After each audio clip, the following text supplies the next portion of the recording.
বংশধারী করব তোমায়, করব তোমায়, করব তোমায়, বংশধারী করব তোমায়, যদি পশ্চাৎ নাও, যদি পশ্চাৎ নাও, যদি পশ্চাৎ নাও, বংশধারী করব তোমায়, যদি পশ্চাৎ নাও।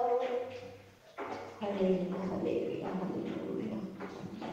Lord Jesus, প্রভু, তোমার বাক্য আমার চিত্তে ধ্যান, তোমার দৃষ্টিতে গ্রাহ্য হোক। আমেন। জয় যিশু। শ্রোতা বন্ধুরা, সবাইকে জানাই সুপ্রভাত। আশা করি সবাই ভালো আছেন। আমার এই ছোট্ট অনুষ্ঠানে বৃষ্টি ভেজা সকালে প্রভু যিশুর নামে সবাইকে স্বাগত জানাই। আজকে শাস্ত্র পাঠ, পবিত্র শাস্ত্র বাইবেলের নূতন নিয়ম থেকে লূক লিখিত সুসমাচার 18 অধ্যায় 18 পদ থেকে 25 পদ পর্যন্ত পাঠ করব। ধনাশক্তির বিষয়ে শিক্ষা। একজন অধ্যক্ষ তাহাকে জিজ্ঞাসা করিল, হে সদ্গুরু, কি করিলে আমি অনন্ত জীবনের অধিকারী হইব? যিশু তাহাকে কহিলেন, আমাকে সৎ কেন বলিতেছ? একজন ব্যতিরেকে সৎ আর কেহ নাই, তিনি ঈশ্বর। তুমি আজ্ঞা সকল জানো, ব্যভিচার করিও না, নরহত্যা করিও না, চুরি করিও না, মিথ্যা সাক্ষ্য দিও না, তোমার পিতামাতাকে সমাদর করিও। সে কহিল, বাল্যকাল অবধি এই সকল পালন করিয়া আসিতেছি। এ কথা শুনিয়া যিশু তাহাকে কহিলেন, এখনো এক বিষয়ে তোমার ত্রুটি আছে। তোমার যাহা কিছু আছে সমস্ত বিক্রয় করো আর দরিদ্রদিগকে বিতরণ করো, তাহাতে স্বর্গে ধন পাইবে, আর আইসো আমার পশ্চাৎগামী হও। কিন্তু এ কথা শুনিয়া সে অতিশয় দুঃখিত হইল, কারণ সে অতিশয় ধনবান ছিল। তখন তাহার প্রতি দৃষ্টি করিয়া যিশু কহিলেন, যাহাদের ধন আছে তাহাদের পক্ষে ঈশ্বরের রাজ্যে প্রবেশ করা কেমন দুষ্কর। বাস্তবিক ঈশ্বরের রাজ্যে ধনবানের প্রবেশ করা অপেক্ষা বরং সূচির ছিদ্র দিয়া উষ্ট্রে প্রবেশ করা সহজ। ঈশ্বর তার আপন বাক্যে আমাদের প্রত্যেককে আশীর্বাদ করুন। এখানে আমরা দেখলাম ধনের প্রতি যাতে আমাদের আসক্তি না হয়, বা ধনের প্রতি আসক্ত হলে কি অবস্থা হয়, এখানে আমরা এক অধ্যক্ষের কাছ থেকে, অধ্যক্ষের যে দৃষ্টান্ত রেখেছেন প্রভু যিশু, দেখলাম তার অনন্ত জীবনের অধিকারী হওয়ার ইচ্ছা, কিন্তু সে তার ধন ছাড়বে না। সে ছোটবেলা থেকে যে সমস্ত আজ্ঞা রয়েছে, যাত্রা পুস্তক 3 অধ্যায় 20 অধ্যায় 3 পদ থেকে, 20 অধ্যায় 3 পদ থেকে যেগুলো আমরা পাই, প্রভু যিশু সে আজ্ঞাগুলো তাকে বলছেন। এখানে 5টা থেকে বললে 10টা আজ্ঞা রয়েছে, সেগুলো সে বলছে ছোটবেলা থেকে পালন করে। কিন্তু এক বিষয় তার সমস্যা কি, প্রভু যখন বলছে তোমার যা আছে সমস্ত বিক্রয় করো, তো সেটা দরিদ্রদেরকে দান করে দাও, তাই না, আর আমার পশ্চাৎগামী হওয়া, অর্থাৎ আমার অনুসরণ করো। তাতে তার মন খারাপ হলো। কেন? তার কারণ তার প্রচুর ধন ছিল।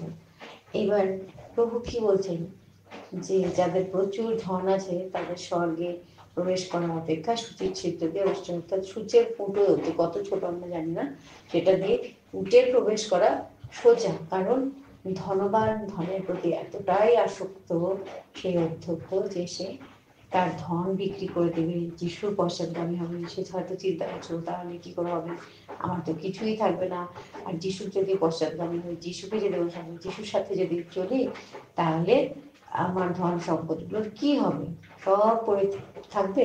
এইভাবে তার মন খারাপ হয়ে গেল, তাই না? তো আমাদের কি ধনের প্রতি আসক্তি আছে? তো ধন আর ঈশ্বর একসঙ্গে দুজনের দাসত্ব কখনোই করা যায় না, বাইবেল বলে, তাই না? হয়তো একজনকে দেশ করবো, না একজনকে প্রেম করবো। তবে আমাদের কোনটা বেশি লাভ? আমরা আমরা এই জাগতিক ধনে মত্ত যদি থাকি, শুধু সবসময় যদি ইনকামের চিন্তাই করতে থাকি, আরো চাই, ওর পেছনেই ছুটতে থাকি, তাহলে কখন ঈশ্বরের নাম করবো? আর ওটা করতে করতে অতিরিক্ত ধনের মধ্যে আসক্ত হয়ে ঈশ্বরের নাম করতে পারবো না, তাহলে আর স্বর্গে যাবো কিভাবে? তাই না? যতই ভালো মতো জীবন কাটাই, কিন্তু ঈশ্বরের প্রতি যদি, ঈশ্বরের জন্য যদি সময়ই না দিই, সময় যদি না থাকে, যেমন আজকে অনেক দিন ধরে প্রচন্ড ঘুম পাচ্ছিল, শুধু ঘুম, রুটিনের বাইরে চলে যাচ্ছিলাম ঘুমিয়ে, কারণ আজকে ছুটি। তো এইভাবে যেদিন ছুটি আনন্দে কাটায়, কোথায় ঘুমিয়ে কাটাই, বরং আজকে ছুটির জন্য আমার কি করা উচিত ছিল? উঠে অনেক বেশি সময় ধরে বাইবেল অধ্যয়ন করা উচিত ছিল, কিন্তু আমি তা করতে পারলাম না। চোখটা বারবার বন্ধ হয়ে যাচ্ছে, যেহেতু বাইরে যাওয়ার তাড়া নেই আজকে। তো সেটা ঠিক নয়, তাই না? আমি ঘুমের প্রতি আজকে আসক্ত হয়েছিলাম। যত ঘুম পাচ্ছে তত শুয়েছি, উঠে তো চোখ ধুয়েই ফেলতে পারতাম, সব তো নিজের উপরেই, তাই না?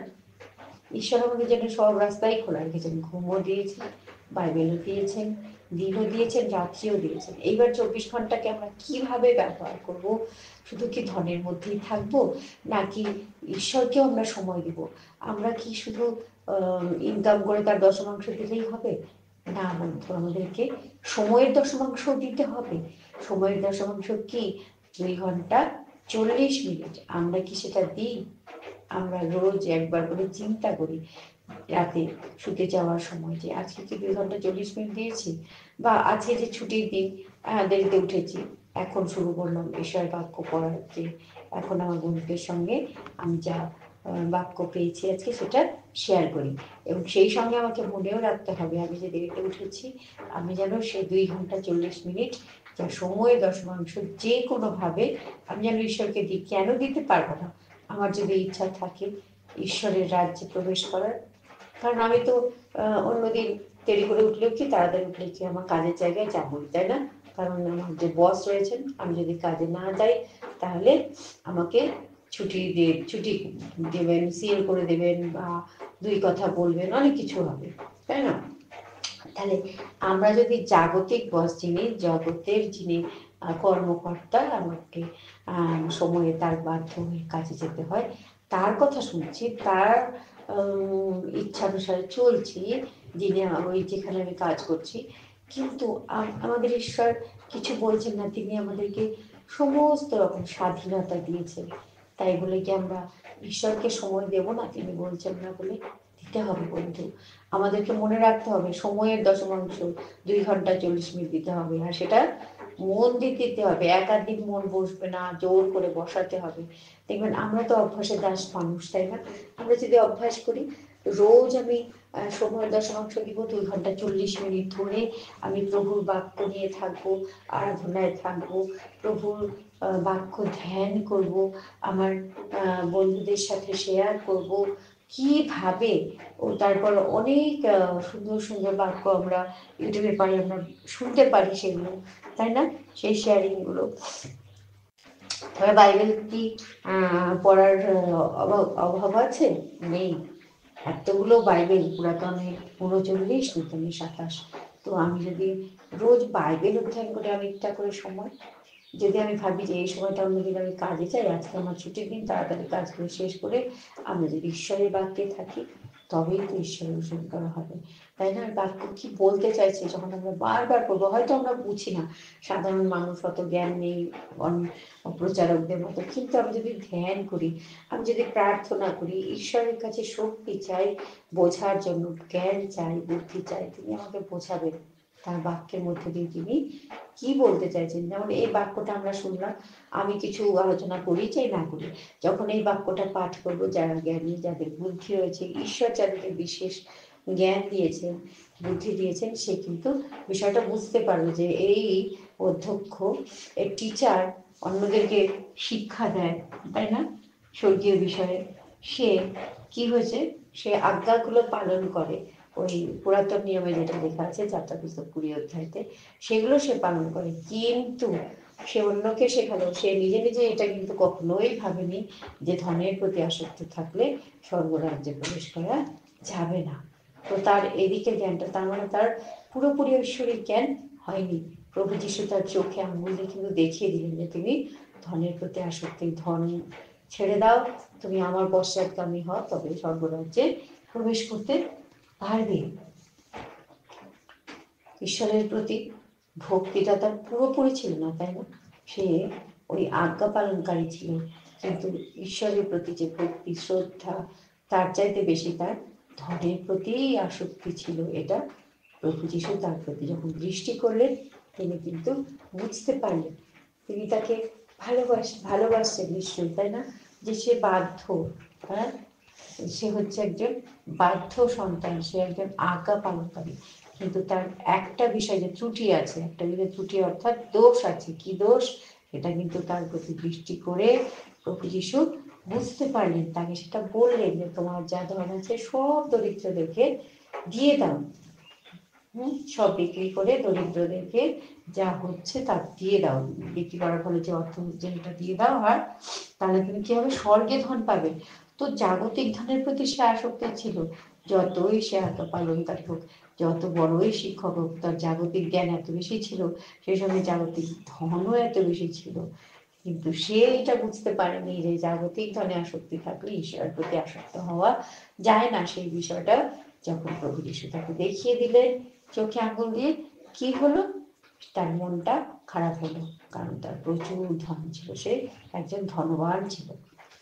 তো এখান থেকে আমরা বন্ধু এই শিক্ষাই লাভ করতে পারি যে জাগতিক ধনের প্রতি নয়, কিন্তু আমরা ঈশ্বরের প্রতি আসক্ত হই, ঈশ্বরের পশ্চাৎগামী হই, ধনের জাগতিক ধনের তুলনায় ঈশ্বরের প্রতি অনেক বেশি সময় দিই, ঐশ্বরিক আরাধনায়, বাক্য পাঠে, প্রার্থনায়, যে কাজগুলো ঈশ্বর পছন্দ করেন সেই কাজগুলোর প্রতি অনেক বেশি যদি সময় দিই, আমরা মনে রাখবো অন্তত সময়ের দশমাংশ যতই আমাদের ব্যস্ততা থাক 24 ঘন্টার মধ্যে, যেটা বললাম 2 ঘন্টা 40 মিনিট আমরা যেন ঈশ্বরের জন্য দিতে পারি, তাহলেই আমরা ঈশ্বরের রাজ্যে প্রবেশ করতে পারবো।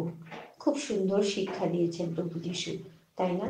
এই শিক্ষা যদি আমরা অনুসরণ করি, তাহলে আমরা প্রভু যা চেয়েছেন আমরা যেন তার বাধ্য সন্তান সন্ততি হতে পারি, সেটা আমরা পারবো। আর আমাদের যে ইচ্ছা, প্রভু যখন আসবে স্বর্গে যাব, এই ইচ্ছায় তো আমরা রয়েছি, তাই না? প্রভুর অপেক্ষায়, তার জন্য আমরা নিজেদেরকে প্রস্তুত করতে পারবো। খুব সুন্দর বাক্য প্রভু রেখেছেন। এবার 26 পদ থেকে কি দেখছি, যারা শুনলো তারা প্রভুকে কি জিজ্ঞেস করলো, তাহলে পরিত্রাণ কার হবে? তিনি কি বললেন, যে যাহা মনুষ্যের অসাধ্য তাহা ঈশ্বরের সাধ্য। মানুষ যেটা পারে না, ঈশ্বর তা পারে। তখন পিতর কহিলেন, দেখুন আমরা যাহা যাহা নিজের সে সকল পরিত্যাগ করিয়া আপনার পশ্চাৎগামী হইয়াছি। তিনি তাহাদিগকে কহিলেন, আমি তোমাদিগকে সত্য বলিতেছি, এমন কেহ নাই যে ঈশ্বরের রাজ্যে নিমিত্ত বাটি কি স্ত্রী কি ভ্রাতৃগণ কি মাতা পিতা কি সন্তান সন্ততি ত্যাগ করিলে ইহকালে তাহারা বহুগুণ এবং আগামী যুগে অনন্ত জীবন না পাইবে। তাহলে বন্ধু, পিতর মানে যারা এই কথাগুলো শুনছিল, সেই দৃষ্টান্ত শুনছিল, সেই অধ্যক্ষ তো মন খারাপ করলো, হয়তো চলেই গেল, তাই না? চলে গেল। তো তারা বলছে তাহলে কিভাবে পরিত্রাণ পাওয়া যাবে? তিনি বললেন, মানুষের যা অসাধ্য ঈশ্বরের তা সাধ্য। পিতর বলেন যে দেখুন, আমরা তো সমস্ত কিছু ছেড়ে দিয়ে আপনার পশ্চাৎগামী হয়েছি। তার মানে পিতরের প্রশ্ন, তাহলে আমাদের কি হবে? আমরা তো আপনাকে অনুসরণ করেই চলছি। তখন যিশু তাদেরকে বললেন, যারা তার সামনে বসেছিল, যারা সমস্ত ত্যাগ করেছে, স্ত্রী পুত্র পরিবার সমস্ত ত্যাগ করে ঈশ্বরের অনুসরণকারী অনুকরণকারী হয়েছে, তারা এই যুগে এই কালে ইহকালে অর্থাৎ জগতে বহু গুণ, আর আগামী যুগে অর্থাৎ কবে, যখন আমরা স্বর্গে যাব, যারা স্বর্গে যাবে সমস্ত কিছু যারা ত্যাগ করে প্রভুর অনুসরণ করছে, তারা এখানেও যেমন ভালো থাকবে, বহুগুণ আশীর্বাদ পাবে, এবং পরে তারা কি পাবে? আগামী যুগে অর্থাৎ মৃত্যুর পর সে অনন্ত জীবনের অধিকারী হবে যে অনন্ত জীবন দেওয়ার জন্য প্রভু এসেছেন পৃথিবীতে। পরমপিতা পরমেশ্বর অনন্ত জীবন দেওয়ার জন্য আমাদের জন্য একজনকে দান করলেন, তিনি আমাদের জন্য খুশি বলি হলেন। আর আমরা যেন অনন্ত জীবন লাভ করতে পারি, তাই তো তিনি স্বর্গের পথ খুলে দিলেন, আমাদের পাপের ভার নিলেন। তো আমাদের তো সেটাই লক্ষ্য, তাই না বন্ধু, যে আমরা যেন অনন্ত জীবনের অধিকারী হই।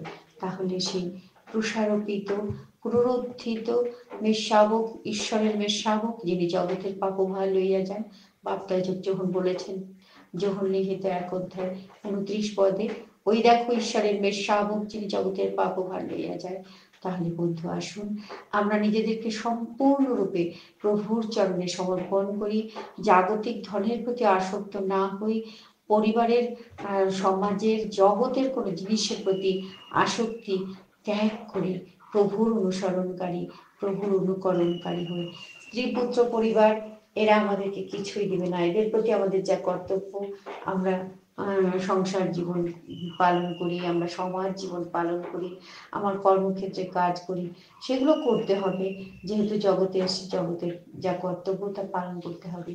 কিন্তু বন্ধু আমরা যেন প্রভুকে সবার উপরে স্থান দিই, প্রভু যা চান আমরা যেন সেটাই করি, তবেই আমরা তার আজ্ঞা পালন করি, আজ্ঞা পালনকারী এবং আজ্ঞা অনুসরণকারী হতে পারবো, এবং স্বর্গে আমাদের স্থান প্রস্তুত হচ্ছে, সেখানে আমরা জায়গা পাবো। আর তার আগেও ইহকালেও আমরা বহু গুণ আশীর্বাদিত হব। আমি যে ঈশ্বরের আশীর্বাদ চাই, তাহলে প্রভু এখানে যে সুন্দর শিক্ষা দিলেন আমরা যেন সেটা গ্রহণ করতে পারি। তো একা একা তো সম্ভব নয়, আমাদেরকে ঈশ্বরের কাছ থেকে আশীর্বাদ চেয়ে নিতে হবে। আমরা আজকে একবারে 30 পদ পর্যন্ত পড়লাম বন্ধুরা। তো আমরা আগামীকাল প্রভুর মৃত্যু এবং পুনরুত্থান বিষয়ে যিশু যেগুলো আলোচনা করেছিলেন, যিশুর কথা আমরা শুনবো আগামীকাল। তো সেই পুনরুত্থিত মৃত্যুঞ্জয়ী প্রভুর চরণে নিজেদেরকে সমর্পণ করার জন্য রোজ আমরা যেন ঈশ্বরের জন্য সময়ের দশমাংশ অর্থাৎ 2 ঘন্টা 40 মিনিট দিতে পারি যে কোনো পরিস্থিতিতে। তার জন্য আমরা ঈশ্বরের কাছে শক্তি চাই, তাহলে তিনি আমাদের নিশ্চয়ই ব্যবস্থা করে দেবেন, তিনি আমাদেরকে সাহায্য করবেন। কিন্তু আমাদের প্রার্থনা করতে হবে। আমাদের বস পিতা, আমাদের স্রষ্টা, পালনকর্তা, রক্ষাকর্তা পিতা কিন্তু আমাদেরকে কিছুই বলবেন না, আমরা যেইভাবে খুশি সেইভাবে চলতে পারি। তিনি আমাদেরকে সমস্ত কিছু দিয়েছেন, স্বাধীনতাও দিয়েছেন সম্পূর্ণভাবে, কিন্তু আমাদেরকে বেছে নিতে হবে আমরা কি করব। তার জন্য আমাদেরকে বেশি বেশি করে বাইবেল অধ্যয়ন করতে হবে। এখানে প্রভু যেমন সুন্দরভাবে শিখিয়ে দিয়েছেন কিভাবে চললে আমরা স্বর্গীয় ধন লাভ করতে পারবো, কিভাবে চললে আমরা সেই অধ্যক্ষের যে প্রশ্নের উত্তর অনন্ত জীবনের অধিকারী হতে পারবো, খুব সুন্দরভাবে প্রভু এখানে বুঝিয়েছেন। আমরা যেন তার মানে বুঝতে পারি এবং তার ফলো করতে পারি। তার জন্য চলুন আমরা প্রার্থনা করি, ঈশ্বরের কাছে শক্তি চাই। চলুন বন্ধু আমরা প্রার্থনা করি। প্রার্থনার চাইতে বড় অস্ত্র আর কিছুই নেই। যে কোনো বিষয়ে আপনি প্রার্থনা করুন, ঈশ্বর নিশ্চয়ই ফলদান করবেন, ঈশ্বর নিশ্চয়ই সাহায্য করবেন, গাইড করবেন এবং লিড করবেন। চলুন বন্ধু আমরা প্রত্যেকের জন্য প্রার্থনা করি যেন পিতার আজ্ঞা পালন করতে পারি। দয়াময় প্রভু যেভাবে আমাদেরকে শিখিয়েছেন, আজকে সকালে বুঝিয়েছেন, তা যেন উপলব্ধি করতে পারি।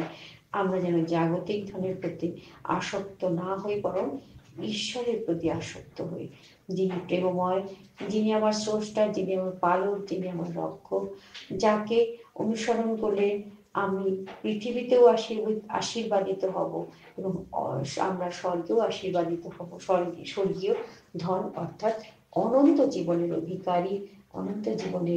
অধিকারিণী হতে পারবো। চলুন বন্ধু প্রার্থনা করি। ধন্যবাদ ধন্যবাদ ধন্যবাদ পিতা ঈশ্বর, পুত্র ঈশ্বর, পবিত্র আত্মা ঈশ্বর। তোমাকে ভক্তিপূর্ণ প্রণাম, শ্রদ্ধা করে ভালোবাসা জানাই প্রভু। তোমারই দয়ায় নতুন দিন, নতুন সকাল, খুব সুন্দর সকাল পেলাম প্রভু। গরম নেই, দুদিন ধরে এত সুন্দর আবহাওয়া দিয়েছে আমাদের উত্তরবঙ্গে, খুব ভালো লাগছে। তোমার ধন্যবাদ প্রভু। হালকা হালকা বৃষ্টির আওয়াজ পাচ্ছি, আর তোমার সুন্দর মধুর বাক্য পেলাম, তুমি কথা বলেছো আজকে আমাদের কে, তোমার বাক্য দিয়ে বলেছো প্রভু, তোমার বাক্যই তুমি প্রভু আমরা জেনেছি, সেই বাক্য থেকে তুমি আজকে আমাদের যে শিক্ষা দিলে প্রভু, জাগতিক ধন ছেড়ে আমরা যেন তোমার অনুসরণকারী হই, অনুকরণকারী হই প্রভু। স্ত্রী পুত্র পরিবার এগুলো কিছুই দেবে না, বরং এগুলোর চাইতে আমরা যদি তোমাকে সবার উপরে স্থান দিতে পারি প্রভু, তাহলে আমরা যেমন পৃথিবীতে আশীর্বাদিত হব, তেমনি স্বর্গীয় ধন অনন্ত জীবনের অধিকারী হতে পারবো, যা তুমি আমাদের জন্য দিয়েছ। নিজে প্রভু মৃত্যু বরণ করেছ, অনেক অপমান লাঞ্ছনা সহ্য করে রক্ত ছড়িয়ে আমাদের জন্য তুমি আবার 3 দিন পর পুনরুত্থিত হয়েছে, প্রেমময় পুনরুত্থিত প্রভু যিশু, তুমি পবিত্র আত্মায় ঈশ্বরকে পাঠিয়েছো, তোমার ধন্যবাদ করি মহানামের প্রভু। তুমি আমাদেরকে সাহায্য করো, আশীর্বাদ করো, যেন আমরা সেই পবিত্র আত্মা ঈশ্বরের দ্বারা পরিচালিত হয়ে জাগতিকতাকে ত্যাগ করে যেন আধ্যাত্মিকতাকে আমরা অনুসরণ করতে পারি প্রভু। আমরা যেন আমাদের যেন আর্থিক উন্নতি হয় প্রভু, আমরা যেন প্রত্যেক দিন তোমাকে সময়ের দশমাংশও দিতে পারি, তুমি সাহায্য করো লর্ড। শুধু যে বাইবেল পড়লেই হবে না প্রভু, যেন তোমাকে ধ্যান করতে পারি, সে বাক্য ধ্যান করে যেন তোমার কথা বুঝতে পারি, তার জন্য তুমি আমাদেরকে সাহায্য করো প্রভু। তোমার বাক্যের মানে বোঝার জন্য, তোমার বাক্য পালন করার জন্য যে জ্ঞান বুদ্ধি যে দক্ষতা প্রয়োজন, সেই দক্ষতা দাও প্রভু। তোমার বাক্য পালন করার জন্য বিশেষ দক্ষতা তুমি দাও, এই সকালে তোমার কাছে দাবি করি প্রভু। আজকের দিন, সেই ছুটির দিনটাকে যেন তোমার ইচ্ছা অনুযায়ী কাটাতে পারি, আমার নিজের ইচ্ছা অনুযায়ী নয় প্রভু। অলরেডি অনেক লেট করে ফেলেছি, আজকে ক্ষমা করো প্রভু, কিন্তু বাকি যে সময় রয়েছে সারাদিন তোমাকে যেন সময় দিতে পারি প্রভু। সমস্ত কাজের মধ্যে যেন তোমাকে স্মরণ করে তোমার ইচ্ছা অনুযায়ী চলতে পারি, তুমি আমাদেরকে সাহায্য করো। যতজন বন্ধু এই বাক্য শুনবেন তারা প্রত্যেকে যেন তোমার আশীর্বাদে আশীর্বাদিত হন, তারা প্রত্যেকে যেন জাগতিক ধনের আসক্তি ছেড়ে স্বর্গীয় ধনের প্রতি আসক্ত হয়, যেন অনন্ত জীবনের অধিকারী হওয়ার জন্য প্রয়াস করতে পারেন। তুমি তাদেরকে সাহায্য করো, আশীর্বাদ করো প্রভু, গাইড করো প্রভু, লিড করো। আর পিতু, আমরা যা কিছু অন্যায় করেছি এই মুহূর্ত পর্যন্ত সমস্ত কিছুর জন্য ক্ষমা চাই প্রভু, যেন আর সেই অন্যায় পুনরাবৃত্তি না হয়। তুমি আমাদেরকে লিড করো প্রভু, সাহায্য করো পিতু। তোমার ধন্যবাদ করি সুন্দর বাক্যের জন্য, তোমার মহিমা তোমার গৌরব হোক প্রভু, তোমার জয় জয়কার হোক প্রভু। হালেলুয়া হালেলুয়া হালেলুয়া রাজা দিলাম। সুন্দর সময়ের জন্য তোমার মহিমা গৌরব করতে করতে এই ছোট্ট প্রার্থনা প্রেমময় প্রিয় বন্ধু প্রভু যিশু তোমার চরণে রাখি, দয়া করে শ্রবণ ও গ্রাহ্য করো। Amen amen amen. হে আমাদের সর্বস্থপিত, তোমার নাম পবিত্র বলিয়া মান্য হোক, তোমার রাজ্য আসুক, তোমার ইচ্ছা সিদ্ধ হোক, যেমন স্বর্গে তেমনি পৃথিবীতেও হোক। আমাদের প্রয়োজনীয় খাদ্য আজ আমাদিগকে দাও, আর আমাদের অপরাধ সকল ক্ষমা করো, যেমন আমরাও আপন আপন অপরাধীদিগকে ক্ষমা করিয়াছি। আর আমাদিগকে পরীক্ষাতে আনিও না, কিন্তু মন্দ হইতে রক্ষা করো, কারণ রাজ্য পরাক্রম মহিমা যুগে যুগে তোমারই নামে হোক। আমেন। জয় যিশু, প্রেজ দ্য লর্ড, জয় মাসি কি শ্রোতা বন্ধুরা, প্রেজ দ্য লর্ড। সবাই খুব ভালো থাকবেন, ঈশ্বর সবাইকে আশীর্বাদ করুন, প্রত্যেকের শুভ ইচ্ছাগুলো সুসম্পন্ন করুন। এই শুভ কামনার সাথে আমার অনুষ্ঠান শেষ করছি। ধন্যবাদ বন্ধুরা।